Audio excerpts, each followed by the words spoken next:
students, welcome to my channel Excellent English Zone. Today we are going to discuss the third lesson from Moments class 9th. Lesson is Ishwaran the Storyteller written by R.K. Lakshman. तो Eswaran the story teller जो R.K. Lakshman ने लिखा है, इसकी आज हम short summary cover करेंगे। तो ये लेसन जो है एक स्टोरी टेलर के बारे में है। ये कहानी महेंद्र द्वारा गणेश को सुनाई जाती है। महेंद्र जो एक फर्म में जूनियर सुपरवाइजर होता है और कंस्ट्रक्शन की साइट्स पर इंस्पेक्शन के लिए कई जगह जाता है। फैक्ट्रीज, ब्रिजेस, डैम्स जहाँ पर इनका कंस्ट्रक्शन चल रहा होता है वह इंस्पेक्शन के लिए इसे सिलेक्ट किया जाता है। तो ये कई जगह पर अब जाता है और वहाँ स्टे भी करता है।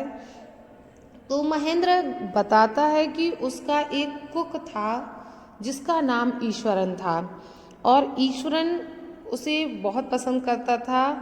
जहाँ भी महेंद्र जाता था साइट पर और वहाँ स्टे करता था तो ईश्वरन भी वहीं उसके साथ रहता था। उसके लिए खाना पकाता था, उसके घर की साफ सफाई, उसके लिए कपड़े अरेंज करना, सारा काम करता था और उसका एंटरटेनमेंट भी करता था स्टोरी सुनाकर।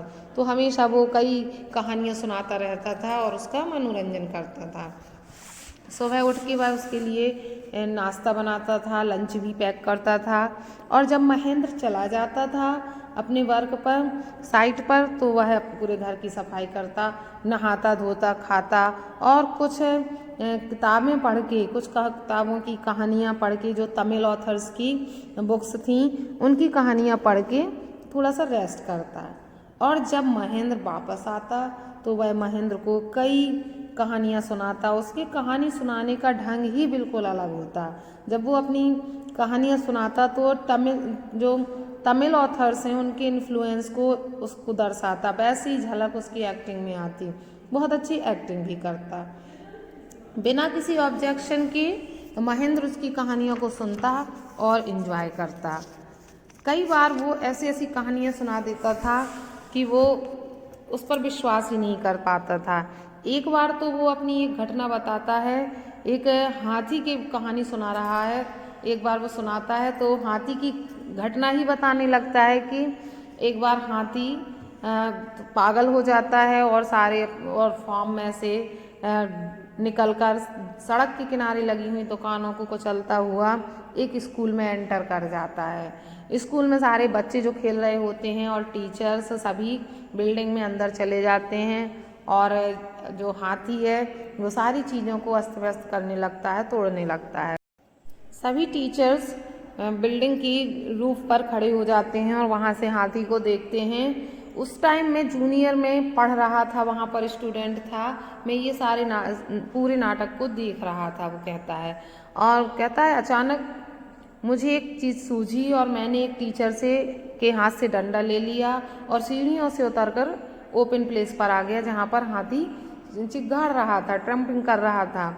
तो कहता है कि मैंने ज़मीन में पैर मारा और जिससे बहुत सारी धूल मिट्टी उड़ी और बड़ा डरावना सीन लग रहा था। मैंने धीरे धीरे डंडे को हाथ में ले लिया और उसके आगे बढ़ा। सभी लोग मुझे बड़े सरप्राइज से देखने लगे और मैंने थोड़ी देर तक हाथी को अपने ओर आकर्षित किया और उसके बाद मैंने तेजी से उसके थर्ड नेल पर डंडा मार दिया, तीसरे नाखून पर। एक ही मोमेंट में हाथी मूर्छित होकर जमीन पर गिर गया। सभी मुझे सरप्राइज से देखने लगे। इस तरह से उसने अपनी हाथी वाली स्टोरी सुनाई महेंद्र को और इतनी ही कहानी वो सुना पाया कि अचानक उसे याद आता है कि गैस पर कुछ रखा हुआ है या रात का टाइम हो गया, काफ़ी टाइम हो गया, उसे खाना गर्म कर देना चाहिए। तो वो किचन में चला जाता है और जब वो किचन से लौटता है तो महेंद्र उसकी कहानी से इतना अट्रैक्ट हो जाता है कि वो उस कहानी को पूरा सुनना चाहता है। तो जब वो किचन से लौटता है तो महेंद्र से याद दिलाता है कि अभी तुम्हारी कहानी पूरी नहीं हुई है, निष्कर्ष अभी बाकी है। तो फिर वो बताता है कि उसके बाद पशु चिकित्सक को बुलाया जाता है और डॉक्टर को हाथी को दिखाया जाता है और ठीक हो जाने के बाद उसे जंगल भेज दिया जाता है। महेंद्र उससे पूछता है कि तुमने ये सब कैसे किया है, तुमने कैसे उस इतने बड़े हाथी को एक ही पल में गिरा दिया। तो वो कहता है कि मेरे अनुसार ये जो जैपनीज़ कला होती है कराटे, जिसे जूजित्सु कहते हैं, और ये वो कला है और मैंने इसे किताबों में पढ़ा था और मैंने उसको ट्राई किया। तो इस तरह से हमेशा वो अपने साहसिक कार्यों को सुनाता रहता था महेंद्र को, और महेंद्र बड़े आसानी से बड़े मनोरंजन के साथ उसकी कहानियों को सुनता था। लेकिन एक बार वो पूछता है कि आज बड़ा स्पेशल दिन है, क्या वो कुछ स्पेशल बनाए। ऐसा कहा जाता है कि आज के दिन हम अपने पूर्वजों को कुछ स्पेशल बना के खिलाते हैं। तो इस तरह से उसने बहुत अच्छा भोजन पकाया और उस रात वो महेंद्र ने उसका भोजन का आनंद लिया। बहुत ही खुश था वो कि ईश्वरन ने इतना अच्छा भोजन बनाया उसके लिए। लेकिन भोजन करते करते ईश्वरन इस बात एक कहानी सुनाते सुनाते पूर्वजों की कहानी के साथ वो आत्माओं पर पहुंच जाता है और वो उसे बताता है कि जिस एरिया में हम रहते हैं, इस फैक्ट्री के आसपास कभी यहाँ शमशान हुआ करता था। वो बताता है कि कई बार उसने पहले दिन ही वहाँ पर मानव की खोपड़ी देखी और उसने कई बार रास्ते में ऐसे ऐसी स्कल देखी हैं। और वो इतना भी ये भी बताता है कि उसने तो फुल मून की रात को यहाँ पर एक प्रेत आत्मा भी देखी है जो एक बच्चे को लिए हुए रहती है और धीमी धीमी आवाज़ में रो रही होती है। तो महेंद्र इस बात से उसे गुस्सा करता है कि ऐसा कुछ नहीं होता है और उसे डांट देता है और सोने चला जाता है।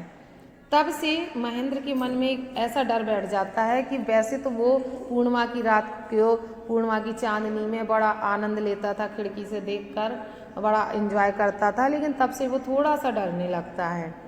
एक रात ऐसा होता है कि पूर्णिमा की रात होती है और वो आधा सोया हुआ होता है, तभी उसे धीमे धीमे रोने जैसी आवाज़ आती है। उसे तुरंत वही एहसास होता है और फिर वो थोड़ा सा खिड़की से झांक कर देखता है तो उसे कुछ पहाड़ जैसा सफ़ेद दिखता है और वो बहुत डर जाता है। लेकिन उसे लगता है कि शायद ये वह सोचता रहता है इसलिए उसका वहम होगा और वो फिर सो जाता है और सुबह सब कुछ भूल जाता है। जब वो अपनी फैक्ट्री के लिए जाने लगता है तो ईश्वरन उसे याद दिलाता है कि क्यों साहब, और आपने कल भूत देख ही लिया, उस महिला को देख ही लिया जो प्रेतात्मा वाली महिला थी, और मैंने अभी आपके कमरे से रोने की आवाज़ को सुना और मैं वहाँ गया। तो क्या आपको अब विश्वास हो गया? बिना कुछ कहे महेंद्र फैक्ट्री जाता है और वो इतना डर जाता है कि वो वह उस जगह को छोड़ने का डिसाइड कर लेता है और वहाँ से रिज़ाइन करके चला जाता है। तो ये कहानी ईश्वरन की उन कहानियों के बारे में बताती है जो वो अक्सर महेंद्र को सुनाया करता था।